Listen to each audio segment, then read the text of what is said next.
cháirde agus fáilte chuig comhrá leis an gConradh lumsa Cuan Ó Seireadáin Coimeádaí Chonradh na Gaeilge.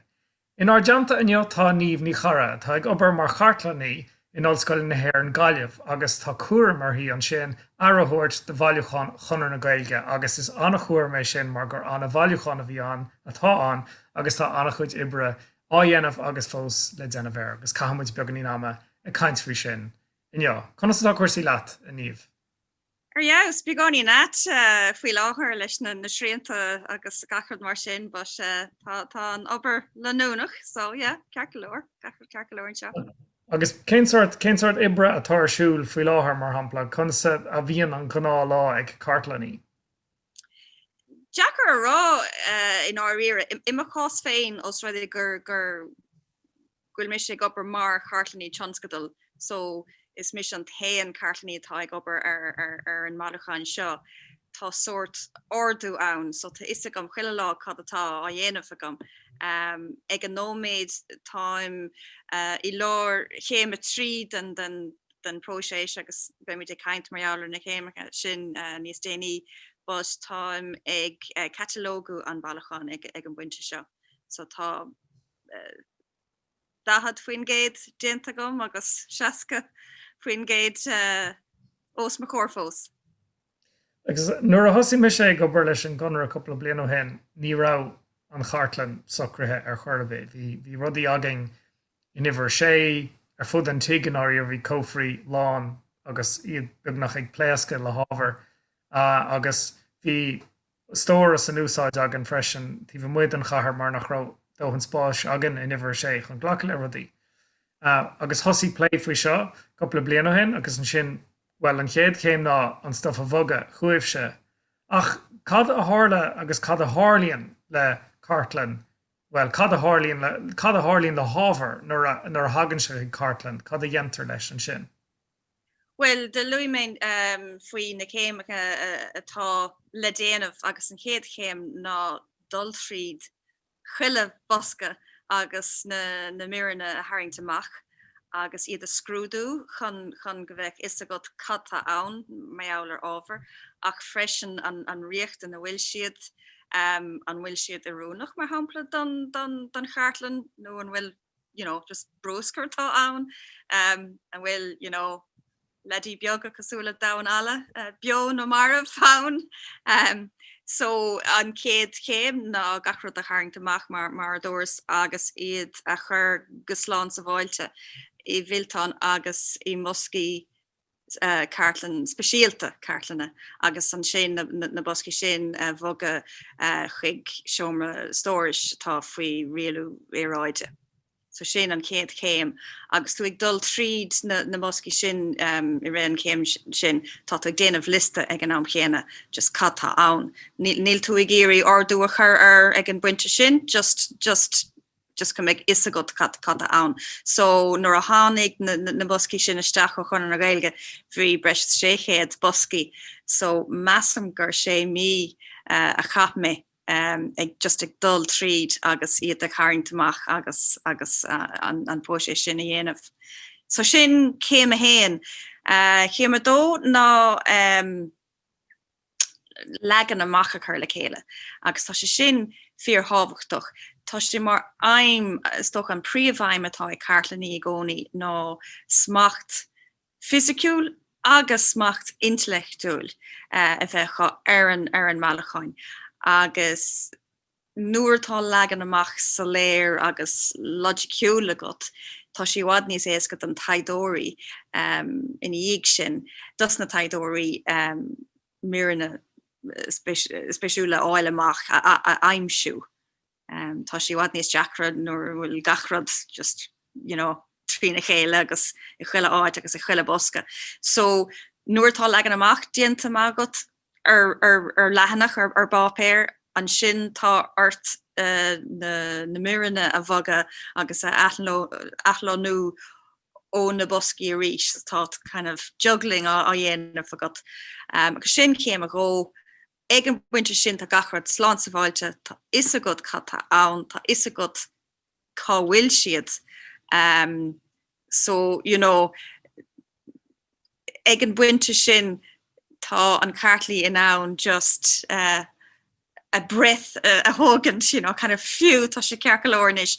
Agus an sin has sé céime trí agus rud atá ag buint le céime trí ná an catalógu a dhéanamh. Agus sin job fear tábhachtach, fear painstaking, fear maul, ach ag deir an buinte sin tá gachra down le aimimsú ag na taidóirí. Agus is féidir leat ag an buinte sin agus I ré an chéim sin crosstagart a dhéanamh le bailacháin eile, le agriocht eile, le institúid eile agus mar sin de.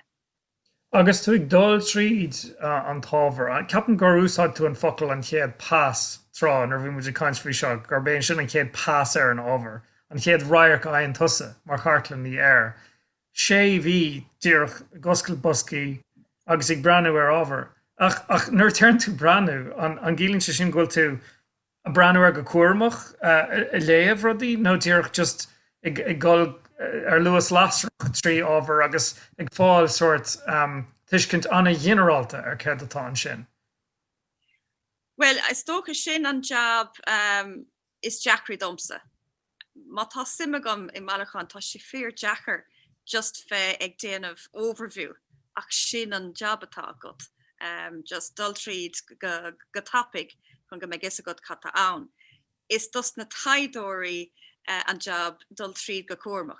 Agus ag an cartlaní I ri chéime trí agus tú ag déanamh an catalógu. Ach I ri chéime héan tá tú ag smuoineh I gcónaí níl an struchtúr gom, níl na miranna seo sa bháilte, agus ní amháin ó bhea breise ach ó chuid, tá sé anna éasca leithnachaí a chailúd os rud é nach bhfuil is agat cén áit na bhfuil siad. So tá job fear hábhachtach le déanamh ar dús spár agus caithfidh tú go mbeadh discipline a go tain.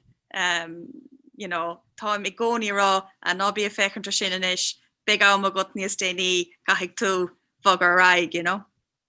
Or is cuimhin lumsa bheith pléile leis na boscaí sin sur ar bogu siríod agus féin am is tóras fuair a céint agus bheith bosca ar bhar bosca eile ar oscailt agus is cuimhin na nóméidí sin ar a bheitha Gailtachta rud ag sciúpi ach an sin supach tú ag rud éigen Béidir nach chóir leirtla den ar bifaí rud ag ní rúnda. Rúnach, yeah. Agus nó mealtach ar bhealach a céint agus an sin bheith lehuireach lig imime go toban agus sé deachar chuid de chuid sprochanna fearstanta a cholíonna den lá. Ach is rudáling ag an am cén a bheith dearach ag plé leis an tábhar ábh mar a deartha so bhfuil sé olbhíad a riine eile agus caiig ag an am céine go seaan rudí áirithe amach agus an sin gur obair anna hainmhach an chuid sin den obair. Díoch é agus freisin is tócha bhálam agus mé ag déanamh catalógu freisin bhálam cúpla breadcrumbs agad dus na haidóirí freisin, you know, like tá is agam, okay, tá tú ag glóric an stuff seo ach actually cheart go mbeadh tú ag fechantar an stuff seo freisin, you know, ar haamh, so sin suppose job an agus mé ag déanamh na crosstaggartí tá sé sin simúil. But yeah, I mean, is tócha, like, tá dearglum go bhfuil me gobar ar cartlaní cho simúil seo agus go bhfuil an sim a go mins an Chartlann seo, but like, you know, Jackar dul tríd agus you know, aspa simime cut in our riri, you know. But yeah, tá Jackar, you know, na rabbit holes sin a chachant, tá sé Jackar, you know. Well, bheadh sé Jackar an obair a dhéanamh gan spéis san ábhar. San ábhar is sa stair atá ionadaithe san ábhar agus san ábhar féin. Ach an é sin cuid den olbhúcháin chun pléile bailacháin go bhfuil bhíon roinnt léitheoireachta a gceist go gaiithí tú mar hampla chun cápéis má hangíonn tú cápéis a cínta amach ó na truchadaí dahadaí go dtigi tú an chomhéics agus an sin nuair tá tú ag deara an phráma den chatalóg go mbeidh tuiscint agat stair agus struchtúir na heagraíochta agus phréimhsí éagsúla rudí a bhí difriúil sa struchtúir tréimhsí éagsúla agus an sin gur féidir leat ag tarraingt an tóla sin ar fad struchtúir híalmhar láithciúil a chruthú den Chartlann den is so go gamuid idir Ealaíon na freisin idir pápéir agus bailúcháin agus Chartlann tá Chartlann agríthe. Yeah, dear okay. Well, rud a bhí mis plé leis agríthe bhí sé an sin ach is tusa an duine atá tréis an rud a agrú. Dear okay, so bailúcháin ar dús bar agus Chartlann nó bhfuil an upper déanta is tócha. But tá an ceart agat is tócha actually nach raibh an ceart agam céim a héin ná an taide sinna dhéanamh. Tá sé fear hábhachtach gombeoch tuiscint agat ní hamháin ar struchtúir an agriocht ach an méid a bhí á dhéanamh ag an agriocht. Rih dul tríd, rih an céad pasa dhéanamh. Ní bheith hiiscint ceart agat mana bhfuil an job sin déanta agad agus an taide sin déanta agad. So yeah, tá sé fear hábhachtach. Agus is tócha agus méid a caint marall ar job na Gaeltachta sin an rud is simúile domsa freisin ag bhaga ó bhealacháin go mealacháin. Gohfuil ag fála mi gcónaí. Tá Chartlann eile gom le déanamh san todhchaí agus bhí an tálam freisin gorás ná dul trí Chartlann eile, bailacháin eile agus tú ag caint le Chartlann just is tócha gohfuil an réim se sin an éagsúlacht atá ann. Sin is an rud is tócha a bhfuinm féin antaithnamh as agus mé ag déanamh ma job. Now tá mí de caint marall ar bailacháin fíormhór an seo, I mean breis is séchéad bosca agus tá mí de caint marall ar Chonradh gá bhliain more or less. Bhí job déanta gom ar pápéir Tom Murphy trí seachtain uair amháin.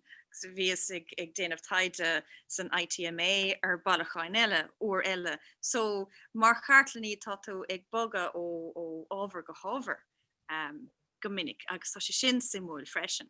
Ach tá an struchtúr agus na príomhhaimena I gcónaí mar an ggéine. Agus tá ceart agat tá sé fear hábhachtach an taide sin dhéanamh. Agus cad é an taide a rinne tú sular thosaigh tú a plé le bailúcháin an Chonradh.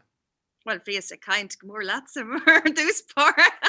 Ní é sin an rud a bhí méid lurg mar ragra. Well, is tócha, I mean tá cúpla lear scríbhta hena féin ag daoine ag ír Chonradh marall upper Chonradh na Gaeilge. Tá Wikipedia úsádach, I mean ní ráwas I géirí go mbeoch gachrod arolalas agam. Just bhí sé de dhí go mbeoch an agriocht agus aim an agriocht arolalas agam go bonusach ar leid. Agus sin nuair tá tú ag dul tríd na moscí, tá tú ag dul trasna níos mó ólas an sin, ach struchtúr an agriocht, tá sé sin tábhachtach freisin, agus tú ag smuoinmh marall ar an legan amach. A bheith a chuir le chéile agat I géim a go. So fiú gohfuil tú ag déanamh opair céim a héan, tá tú ag smuoinmh I gcónaí marall ar céim a dó agus céim a trí, so tá tú ag gcónaí ag scrúdú an ábhar agus ag smuoinmh marall ar an todhchaí agus an job atá le déanamh agat níos déanaí. So ní gá go mbeadh tuiscint criticúil leathan agat ar stair na heagraíochta ní gá go dtiguh tú an amlíne agus conas a rá rud agríthe. Ní fuúsa atá sé brethúne sé dhéanamh. Faoi an rá rud seo maith na bhálca ar rá sé sin cliste ó rá sé sin amideach ach tíoch seo an stuff atá agin, seo an scéal atá á insint ag na cápéisí seo, agus seo an bhealach is fearr le ní de chur ar fáil, anas gur féidir le daoine eile taide dhéanamh agus brethúne. Agus actually tá sé sin fear tábhachtach agus tú ag déanamh an chatalógu tá ort feith cuairmach I gcónaí nach bhfuil tú ag déanamh interpretation ar bith. Like saola gine na starí atá teachtasteach ag féchant ar leathnach, oh God, hála sé sin, agus, chuige bína dhéag sin, tá sa gach duine actually nó tá leathnach eile hálann seo, agus, contradicts it, so níl míid cinnte. Na cartlaní cahumhuiidne bheith fíorchúirmach I gcónaí, brónarm, fíorchúirmach I gcónaí, gohfuil míid ag list, ag catalógu just dír cad atá scríofa síos. Tá sé tábhachtach freisin gohfuil míid ag tuairt an ggóhéics chuigean taiddóir. Chun nachmbeadh siad a féchant ar leathanach a bháin kind of in isolation, ach tá siad ag féchant agus ag gohfuil tuiscint chu ar an ggóhéics. Ach na focalas a úsáide mar an slí agus an mealach agus an teanga profisiúnta úsáide mí tá sin fíorthábhachtach. Nach bhfuil míid ag déanamh éon judgments ar cad a tharla nó cad atá ann nó cad nach bhfuil ann. Agus inis actually tá an gharm, níl an gharm ar an bhód le déanaí I náiríre.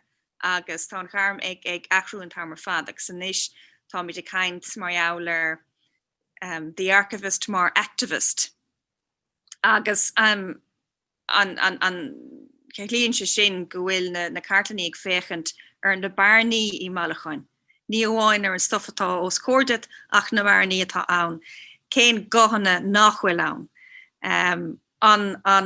An tuairiscé seo ó rialtas mar hampla féach ar Africa heas.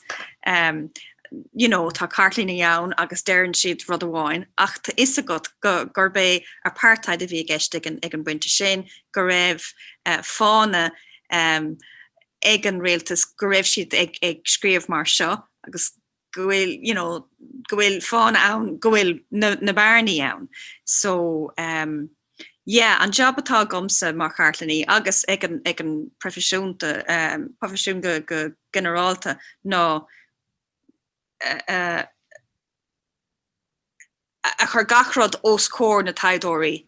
Sin a méid atá againn, sin an ggóhéics, stocha go bhfuil bearnaí an seo, agus a bhfuil déan de job féin, ach, béidir an céad lá eile beag taiddóirí eile ag teachtasteach agus beag siad san ag úsáid na leathanach chéine agus beag, beag judgment eile chu nó interpretation eile chu, so.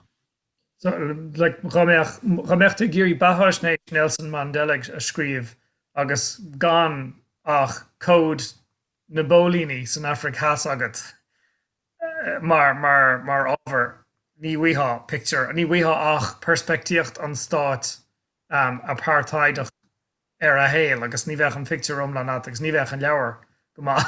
Well bheith sé simú le léamh ach ní bheith sé go maith. Ní bheith sé an picture omláin agus sin, an picture ceart a chanirid, So ach I gás an chonradh mar sin, cadíad na rudaí mar is Chartlann an mhór an is sé, ach cadíad na bearnaí atá, cadíad na rudaí a thugann tú faoi deara atá in asnamh. No, cadíad na rudaí beidir chur an intasart nach bhfuil siad an? Well, ihe gur chuir siad intasarm, but just is dócha nach bhfuil mór an ann ó na gréibheacha áitiúil. Agus an fág bhfuil sin an, gur hála sé sin in San Malachan ná go bhfuil gachrod hééis teacht ón headquarters in maiach clia. So is tócha gur riarachán an agréocht agus policy an agréocht agus, dacha méid an agréocht atá ag eistin sin. Ach, cosúla agréocht eile, cosúla cultas, Cultúir hÉireann, Roinn na tíre, agus, agréocht cosúla sin, bhí anchuid obair dianta ag na daoine go háitiúil, agus tá an ólas sin agus na dacibéid sin ins na chréibheacha áitiúil. Agus ó am go ham tháinig an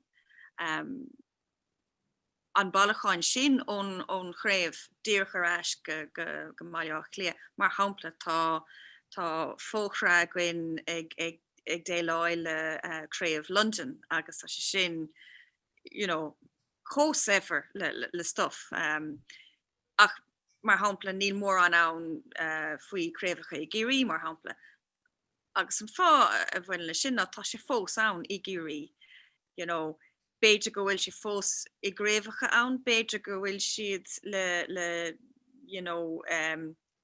bhaintear fuireann a bhí ag obair iarmhuireann a bhí ag obair le Chonradh so a rís agus mé ag déanamh an legan amach agus ag phlé an ggóhéachs bhí me gcónaí a rá tá an stuff atá ann tá sé teacht amach as bailach lia as an head office seans má go bhfuil níos mó le aimimsú in áit na eile mar hamplan seo in Ollscoil na Gaillimh tá bailacháin a bhaineann le Conradh person to starúil so tá stuff scapatha really tras na anchuid bailacháin agus an jobbatá le déanamh a gomsa ná na bharní sin a phlé agus freisin na stócha tróir a thuirt de haiddóirí cén náit in na eile simúil dóibh siúd.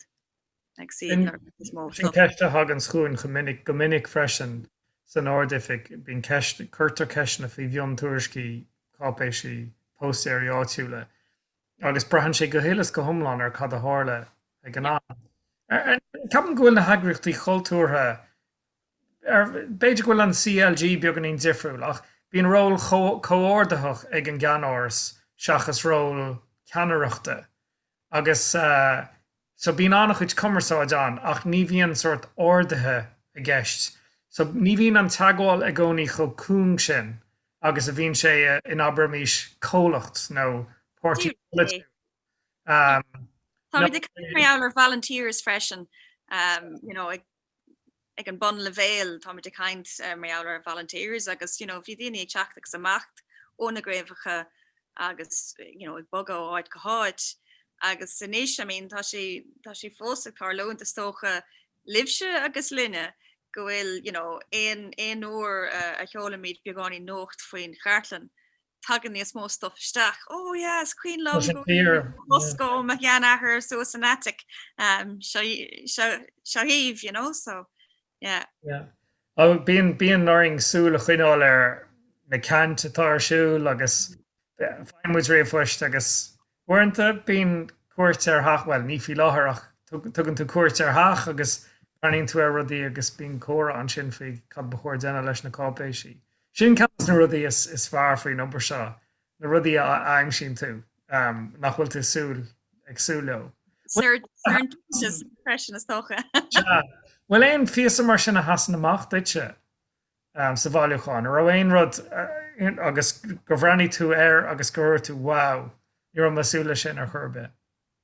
Well ní léon rud da nach raibh mé agsúlar ach is tócha nach raibh mé agsúlar an méid a bhí gceist so is even lom srána na factis.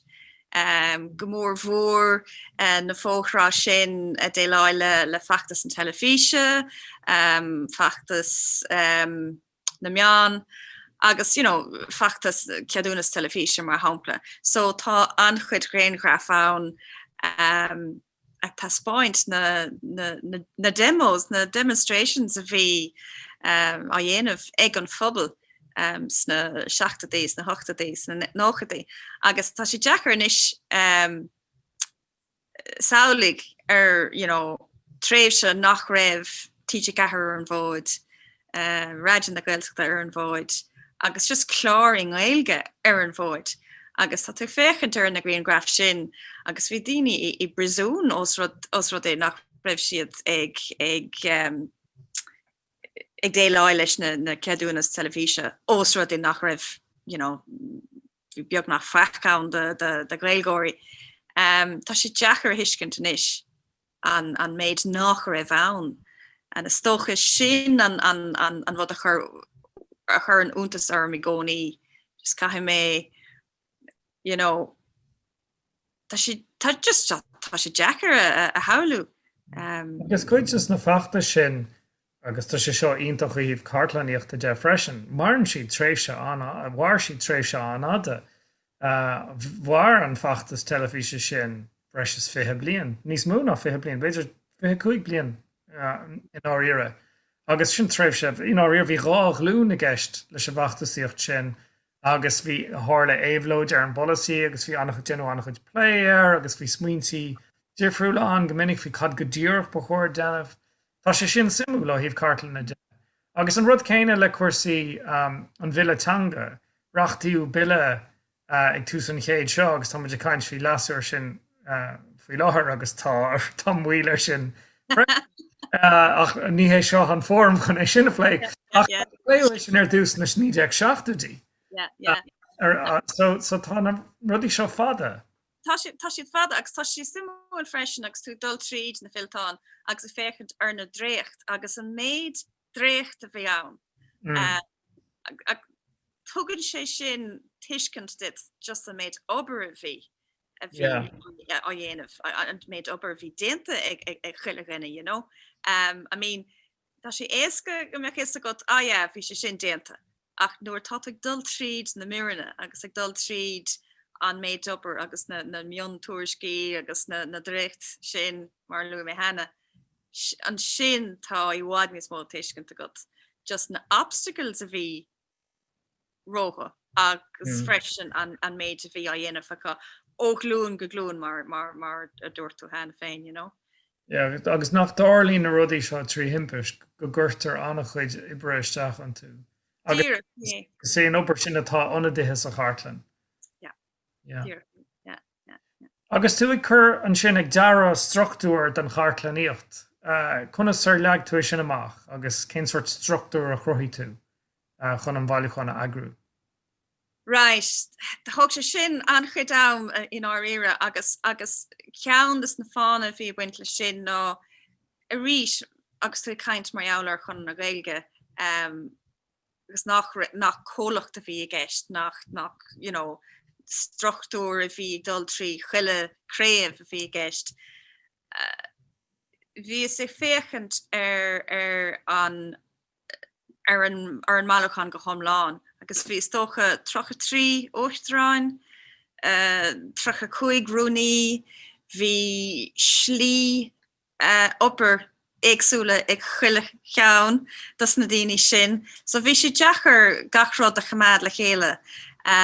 So stocha nuair bhí sé féchant ar gachrád agus a méid a bhí a dhéanamh ag chun na Gaeilge freisin, bhí sé smaoinmh oké chuid a héan ná gachrád a bhfuin leis an agriocht féin ó héamh riarach an de agus struchtúir de so mar hampla cuistí créimhacha riarachán mar dúirs. An sin tá dara chuid a bhfuin leis an Cultúir agus gachrád a bhí ní amháin a bhí á dhéanamh ag na Conradh ach you know an taide bhí ag á dhéanamh ag na Conradh agus iad a féchant ar you know ábhar bhain le cheol, Spóirt, drámaíocht, you know féile Chonradh agus féilte eile freisin agus féile ní amháin in éireann ach féile Harlaar. An sin tá an chuid a trí ná an taide go generalta an taide bhí á dhéanamh ag na Conradh mar eablar conas a bhí tíortha eile ag déileáil le miontanga nó cearta sa bhéalta nó cearta déana agus mar sinnta taide ins you know na pártaí políocht bhí gceist na rialtais ar fud na tíre. So is tócha go bhfuil trí codanna I gceist really. An príomh an céad cheann ná struchtúir na gréocht, an dara cheann ná an Cultúir is tócha loosely an Cultúir agus an trío ceann ná an taide.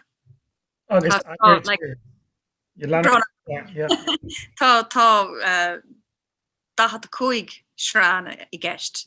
I mean, just is sé seo an bailachán is mó a tháinig riamh go Ollscoil na Gaillimh, so faoin sprí gom tá sé fósa gom agus beag sé fósa gom. Well tá star an áda ag an agriocht agus cuimhníú anna chuid cápéis sí freisin is Captain gur is cuilumm tas arám sa nuair go gard héiste tasnarrá Jesus níor cha siidir a bheith amach. Ní mé cinnte bhfuil se sin céad fan géad crín ach níor caithú mór an amach. No, agus is so agus bella tá dhéanamh bheith an cartlaní ná Tá mí gcónaí ag smuoinehar an spás atá goin. An stuff goléir a bheith staráilte i gceart. So mátá breis is trí cóp de lehanana goháin. Tá mis ag seola na cópanna breise arás chuibh chun go méid sibh an náí a scapa áit na eile, but tá sort limit a gcuine ar an méid dóbalte becheartú na bheith in san Chartlann. Agus well tá sé simúil dúine gur chomáid siad gachród ach níl job simplí gomsa mar sin gan am chéine. Níl a churbe. Agus an sin sa trío chuid an sin críochnín tú an agrúcháin an sin ar an catalóg go teanúisteach go mion sna hifracha catalógathe agus sin ach tógann se sin blachan sin annach chuid am freisin. Agus tá tú féchan freisin ar rudí eile mar hampla GDPR. Tá aithna ag gachtain ar GDPR inis, but hí taithí ag cartlaní ar GDPR rih an frás GDPR. Tá mí gcónaí a féchant ar leithnach oké becheart go mé ag cumad an leithnach sin nó an méir sin in san Chartlann ach becheart go meid sé dúnta dus na haidóirí dus na phobal generalta os rudaí go bhfuil mar hampla persan luite tá fós bio nó tá anchuid fána anchuid chúisna i bhaint le cinenne mar sin nó cóid postíochta nach bhfuil roihan agus cuasaí cáinach.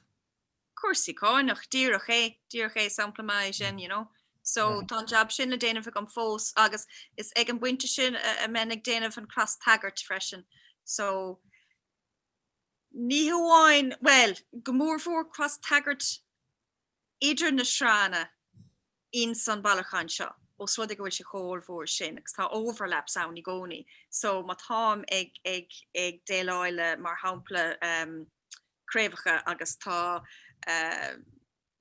achtra éigen a bhí ann i gréibh amháin agus tá córagras ann ach tá córagras i srá eile atá déileáil leis an persan Bronar leis an persan a bhí ag déileáil leis an acht sin tá cross taggartí a dhéanamh.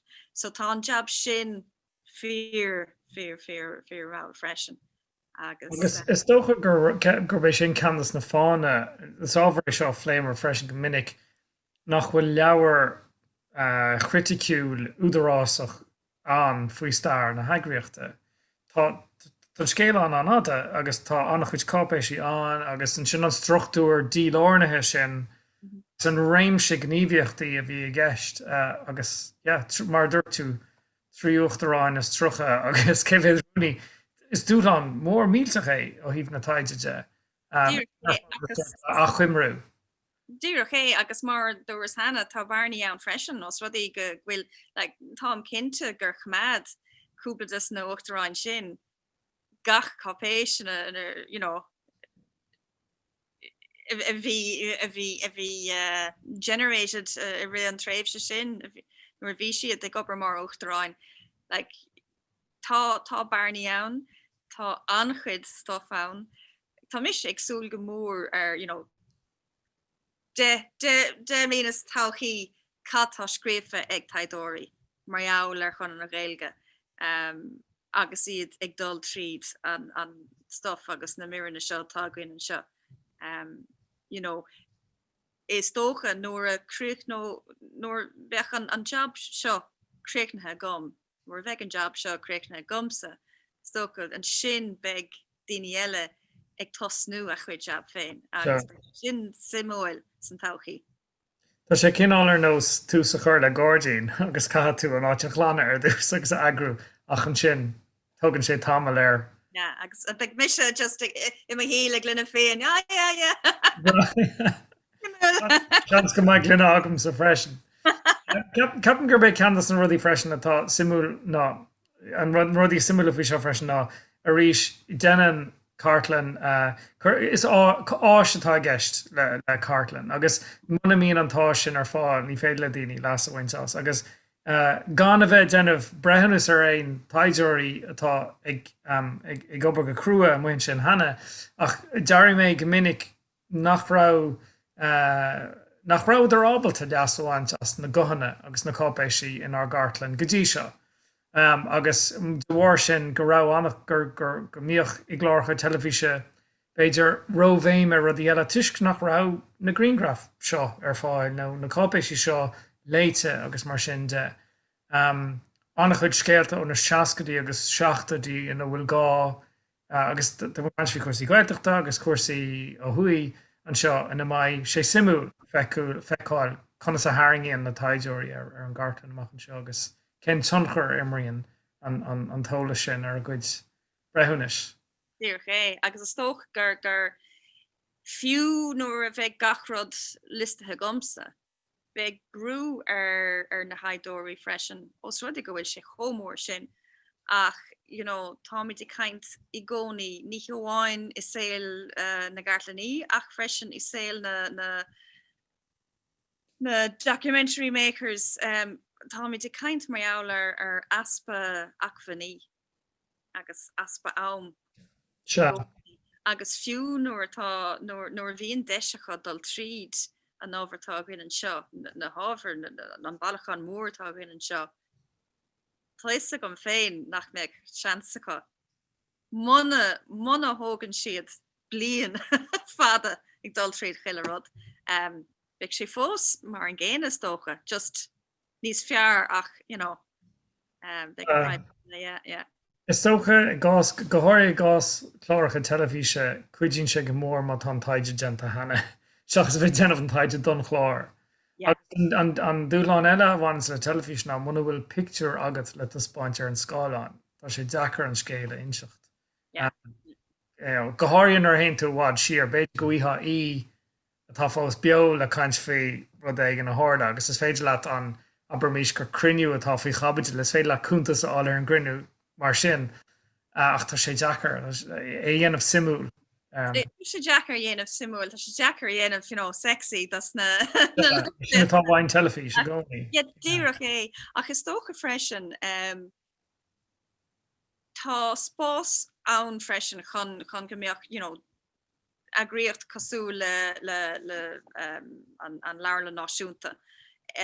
Gombeoch seansacha teach le chéile linne in Ollscoil Gaillimh a gcóir chlár farsnéise mar sin. So beidir go bhfuil an coolscéil a gcuine agus an Greengraph sexy a cosisiút. No beidir go bhfuil an Greengraph a gcuine agus gach rud bhí taobh hir den Greengraph a cosisiút agus gachúair atá Chartlann nua ar fáil don phobal. Tommy Dinán níos mó a bhaint as Chartlann eile.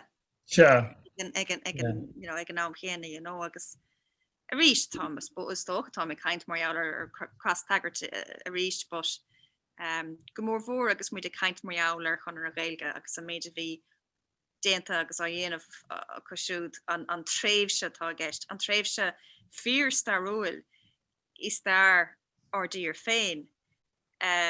Cinnte go bhfuil stuff scapa ar fud na tír agus ar fud an dain I Gartlann eile. Gan doubt. Dar nóid tána háisina atá ar fáil I gaiirí níos fearr agus ní scipaí tá boom I gcúrsaí digiú atála faoi láthair rinne muid bhí ar dograí féin agan le cuideó rinne Gaeltachta, well tá cuidhád an obair seo déanta le cuideó an rion ach chuidir si go mór le digiú an gláid solas mar hampla agus mar soort mar stóras ar chórátí agus ar muintóireacht na linne sin sé dochreide sever mar áis Ach ceannas na rudí eile ceapama tá tábhachtta faoin obair seo ar fad ná nuair scríbtar stair bhunaithe an Stáit go háir an Stáit ó dheas.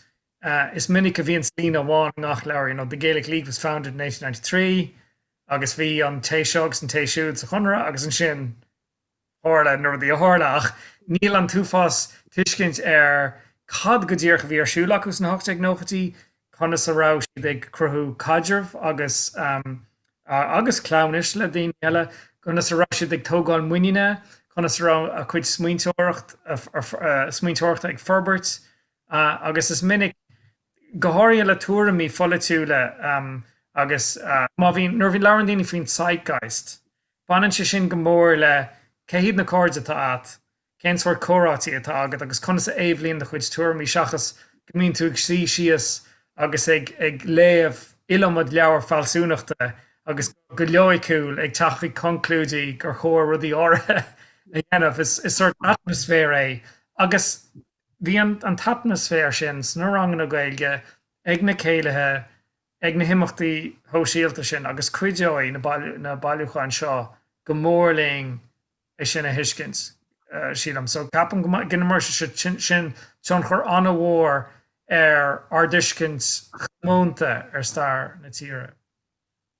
Sin mo speed No, ein thing go homlan le agus I mean tá anchuid GConradh seo in Somálichan seo agus níl seansa gom fós dul tríd na GConradh sin agus na pásanta tá ann ní bháin a listú ach cháil amach cé a bhí ann, you know, agus seans má go mbeadh na taidóirí ag déanamh na ceangalta sin. But is tócha sin na seoid atá I Gartlann agus tú dul tríd, you know. I mean, ima chás féin mar hampla tháinig mé tras na GConradh am cean athair agus múncail agus de réir an scéal de bhuaig siad dúisina in san oireachtas na seachtaí an bliain chéine agus sin an fág a raibh GConradh das an Bertica. Ach, you know, ní ra bhéin anamnacha ar chúil an GConradh sin ach bhíos a gomsa bhí an tálam bhíos a gomsa cé a bhí na you know, agus beg taidóirí ag dul tríd agus you know, beg an taithí sin a cosisiúd freisin agus tá ag súil go mór lei sin na nóméid dríochtúil sin, you know. Tharlíonn sé sin go minic in bhar sé freisin ar hagan daoine isteach agus má ecin duine agus má tá GConradh agam nach bhuiin na hanamnach ar fádam tá an GConradh amach agus scríbtí na hanamnach mar cábhis féidir go gailfar an tóla sin. Tá GConradh agan ó na truchadaí agus na dádaí agus ní féidirling a bheith cinnte. Tás na GConradh sin, so. Agus is tócha, I mean, sin rud simúil, you know, ag deir mo Chonradh agus an job atá dhéanamh go an seo, ní deire an obair in éair. Beg daoine, ní amháin na taidóirí ach just go generalta beg daoine ag déanamh na ceangalta seo agus iad ag dul tríd. Agus ag líana na bharnaí, really, you know. Ach tosín an obair leis an gartlaíocht agus le hagrú an bhalachán mar gan agur ní lánach chaos agus ní féidir leis na taidóirí. Níorach ag caiithla struchtúir sin ar dús bar chun go mbeidh sé in déanta taidóirí teachtaisteach agus na serendipitous discoveries a dhéanamh. Níl sé sin an déanta godí go bhfuil Chartlann ar fáil agus go bhfuil an struchtúir sin déanta agus go bhfuil, you know, a méid obair atá dhéanamh a gomsa agus ag Chartlann i dhéile go bhfuil an obair sin déanta. Well, sulla gréachnaí muid beidir go dúrtha beaganín ólas don ar loch féachna agus tar an éistóirí conas gur féidir le níos mó áil amach faoin maileáin agus dar nó ní féidir cuairte thuirtear faoi láthair mar eile an chuí a bhfuil an saoil ach amach an seo bais sin in déanta ach idir an dálinn conas gur féidir le teachtar hiile ó.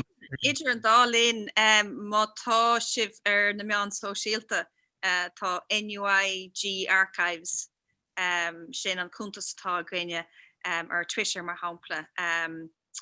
Just Coimeádaí súil ar an cúntas sin. Tá mise i gcónaí ag seola tránsaí agus an obair déanta gom os rudaigh bhfuil an bailachán chomór seo ní ra fánorm gombeoch taidó ag fannacht. So rinne mé an cinenne gombeoch mé ag scuile amach an barachán Eagrán si. So chuile uair nuair tá tranche nua á cheola gin an seo frógrami ar chuntas Twitter tá gine NUIG Archives. Ach freisin tá siomh Idirlinn ag NUIG freisin agus tá gConradh agus na blaganna scríomh mi gcónaí agus blaganna eile tá si go léir le feiceáil sin. Sin an slíos é isca tócha. Gohínta ar fad. Well, mollam de chuid ibre a níomh tá anna bhuioch as an gúna bhar fad atá tug agat dom agus as an obair dhéana tú agus gur míle maithe a socht leirling inneo. Fáintes fé. Pléisiúr. Go mí agad.